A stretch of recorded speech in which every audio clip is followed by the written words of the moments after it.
Nail polish আছে গো, nail polish, সাথে আছে লিপস্টিক। বাচ্চারা, দিদিরা, তোমরা নিতে যদি চাও তাহলে শেফার কাছে চলে আসো। ও শেফা কাকিমা, দাঁড়াও না, তোমার কাছে কি এনেছো? নেল পলিশ এনেছো?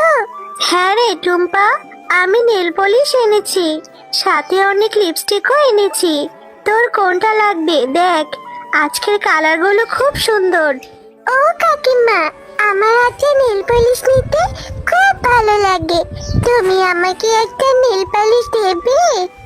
হ্যাঁ রে টুম্পা, দেওয়ার জন্যই তো বিক্রি করতে এসেছি। একটা নেল পলিশের দাম 50 টাকা করে। যা, বাড়ি থেকে টাকা নিয়ে আয়। আচ্ছা কাকিমা, আমি এক্ষুনি বাড়ি গিয়ে মার কাছ থেকে 50 টাকা নিয়ে আসছি। তুমি কিন্তু কোথাও যাবে না, এখানেই থেকো।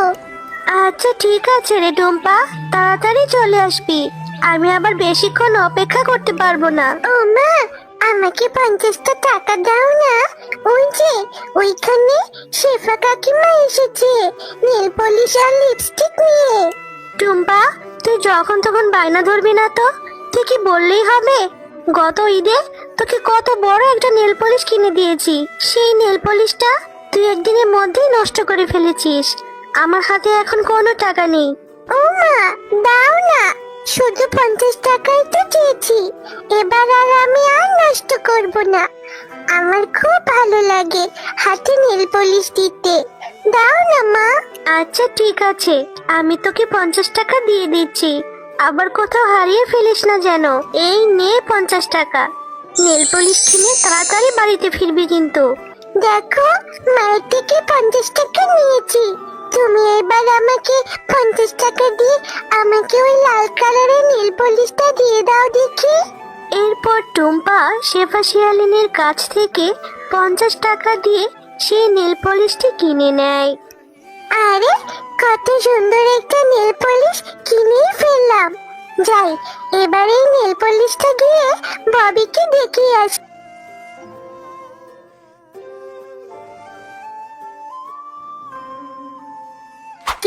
ববি, দেখ, আমি এই লাল কালারের নেল পলিশটা কিনেছি, অনেক সুন্দর হয়েছে, তাই না? হ্যাঁ রে টুম্পা, আমারও না হাতে নেল পলিশ দিতে খুব ভালো লাগে। তুই তোর ওখান থেকে আমাকে একটু নেল পলিশ দিবি? আচ্ছা ঠিক আছে রে ববি, তোকেও এখান থেকে আমি নেল পলিশ দিয়ে দেব। চল, আগে দুজনে একটু খেলা করি, এরপর আমরা গোসল করে হাতে নেল পলিশ নেব। টুম্পা, সে কখন গিয়েছিস নেল পলিশ কিনতে? এখন তোর বাড়ি ফেরার সময় হলো, আর কই হাতে তো কোনো নেল পলিশ দেখতে পাচ্ছি না, তাহলে টাকা নিয়েছিলি কেন? মা, আমি তো ওই 50 টাকা দিয়ে নেল পলিশ কিনেছি। নেল পলিশটা কিনে ববিকে দেখাতে গিয়েছিলাম, আমার মনে হয় খেলা করে ওখানে ভুলে রেখে এসেছি। হ্যাঁ, তুমি তো সবকিছুই ভুলে যাবে, কোনো কিছুই তোমার মনে থাকে না। হয়েছে, চল এবার খেয়ে নে, এরপর আমরা ববিদের বাড়িতে যাব নেল পলিশটি নিয়ে আসতে। আরে, টুম্পা তো দেখছি এখানে নেল পলিশটি রেখে গেছে। আহ, কত মজা! এই নেল পলিশটি আমি এখন ঘরে নিয়ে যাই। এখন এই নেল পলিশটি আমি মজা করে হাতে পায়ে নেব, আমাকে যে কি সুন্দর দেখাবে। আর টুম্পা যদি আমাকে জিজ্ঞেস করে, আমি টুম্পাকে বলে দেব আমি ওর কোনো নেল পলিশ নিইনি। বাঘিনী মামি, ববি কোথায় গেছে?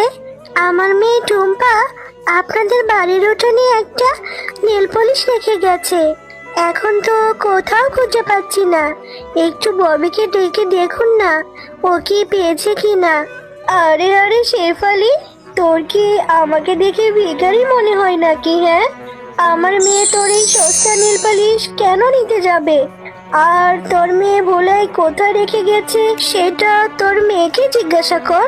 তুই এসে আমার মেয়ের কাছে কেন জিজ্ঞাসা করছিস? তোর তো সাহস কম না? না গো বাঘিনী মামি, আমি তো কখনোই তোমাকে ভিখারি বলিনি। আমার মেয়েটা বলে তোমাদের উঠোনে রেখে গিয়েছে, তোমাদের উঠোনে অনেক খুঁজেছি, পাইনি, তাই ভাবলাম ববি আর ও তো একসাথেই খেলেছে, তাই হয়তো ববি ওটা পেয়েছে। এজন্যই বলেছি। আর এটা বলা কি আমার অপরাধ হয়ে গেছে? আরে আরে, যত বড় মুখ নয় তত বড় কথা। তাহলে কি তুই বলতে চাইছিস আমার মেয়ে তোর নেল পলিশ চুরি করেছে? ও ভাগিনী কাকিমা, তুমি এভাবে কেন বলছো? তুমি একটু ববিকে ডাকো না, ববি বলবে। আমি আর ববি একসাথে খেলা করেছিলাম, ওখানেই রেখে গিয়েছিলাম। হয়তো ববি ওটা করে উঠিয়ে রেখেছে। তুমি আমার মাকে এভাবে কেন বলছো? একদমই আমার মেয়েকে এখানে ডাকবো না। তোরা মা মেয়ে দুজনেই সমান। যা, তোদের মতো ভিখারি আর আমার মেয়ের সাথে যেন খেলতে না দেখি। এক্ষুনি বেরিয়ে যা তোরা। এরপর টুম্পা ও তার মা সেখান থেকে মনটা খারাপ করে চলে যায়। টুম্পা, সব সময় তোকে বলি নিজের জিনিসগুলো খেয়াল করে রাখবি। আজ তোর জন্য বাঘিনী মামি আমাকে কত কথা শোনালো। ও মা, তুমি আমাকে এভাবে বকছো কেন? আমি কি ইচ্ছে করে ফেলে রেখেছি নাকি? আমি তো ভুলে সেখানে ফেলে রেখেছিলাম। ওই নেল পলিশটি ববি নিয়েছে, আর এই জন্য বাঘিনী কাকিমা কত কিছু বললো। আমি আর কখনো নেল পলিশ চাইবো না তোমার কাছে। হয়েছে হয়েছে, বললেও তো আমার কথা শুনিস না। কত করে বললাম এখন নেল পলিশ কেনা লাগবে না। নেল পলিশটি কিনে আবার ববির সাথে খেলতেও গিয়েছিস। আমার এখন অনেক কাজ আছে, যা। আচ্ছা ঠিক আছে মা, আমি তো তোমাকে বললাম আমি আর কখনো নেল পলিশ কিনতে চাইবো না।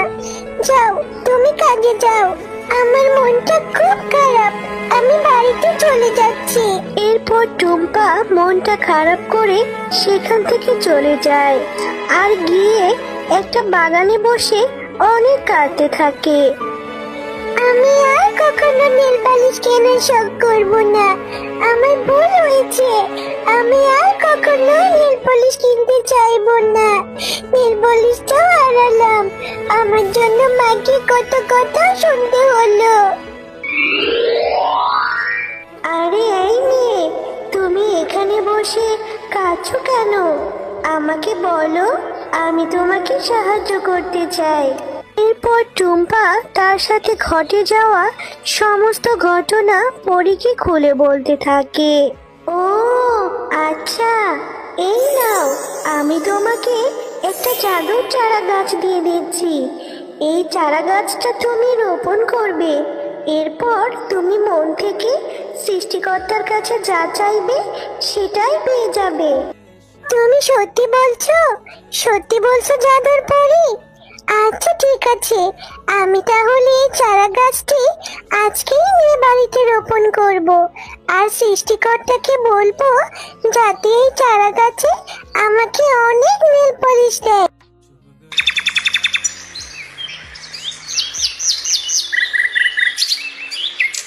ও মা, দেখো, কালকে যেখানে চারা গাছটি রোপণ করেছিলাম ওই গাছটা কত বড় হয়েছে, আর ওই গাছে অনেক নেল পলিশ ধরেছে।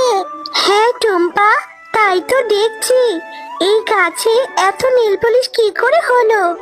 আমি জাদুর নেল পলিশের গাছ।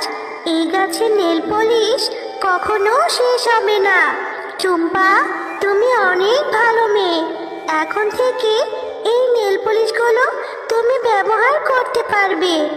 আর তোমার মা ও মেয়ে এই গাছের নেল পলিশগুলো বাজারে বিক্রিও করতে পারবে।